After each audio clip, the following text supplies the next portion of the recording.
సాయిబాబా గారు మీ గురించి ఏం చెప్పాలి? ఏమని చెప్పాలి? అంటే మనకి కార్ డ్రైవింగ్ ఎంత ఈజీగా చేస్తామో, ఎదిగిన తర్వాత బాగా ఎక్స్‌పీరియన్స్ వచ్చిన తర్వాత ఆవిడ నటన అలా చేసేస్తది అంతే. మనం ఇంట్లో బాగా నచ్చిన కూర కలుపుకొని ఎంత ఇష్టంగా తింటామో, ఆవిడ డాన్స్ అంత అంత ఇష్టంగా, అంత సింపుల్‌గా చేస్తది ఆవిడ. అంటే మిమ్మల్ని చూసినప్పుడు, బయట చూసినప్పుడు చాలా నార్మల్‌గా ఉంటారు, చాలా సింపుల్‌గా ఉంటారు. మరి కెమెరా ముందుకెళ్ళినప్పటికి ఏం పవర్ వస్తదో తెలీదు కానీ, మీ కళ్ళండి బాబు ఏం కళ్ళవి. అసలు క్లోజ్ పెడితే అక్కడి నుంచి మేము కళ్ళు తిప్పుకోలేము అసలు. మరి అది మీకు దేవుడు ఏ జన్మలో మీరు చేసిన పుణ్యమో ఏంటో గానీ, the way you mesmerize the screen marvelous అండి.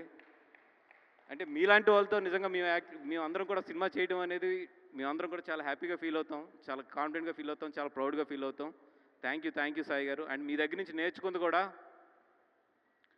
ఒక స్క్రిప్ట్ చెప్తున్నప్పుడు మీరు అడిగిన క్వెషన్స్ ఉంటాయి చూసారా? అయన్నీ కూడా మా సబ్‌కాన్షియస్‌లో ప్లే అయ్యే డౌట్స్ అయన్నీ కూడా. ఆటిలిని తీసుకొచ్చి ఎదర పెడతారు చూసారా? థ్యాంక్ యూ సో మచ్ అండి.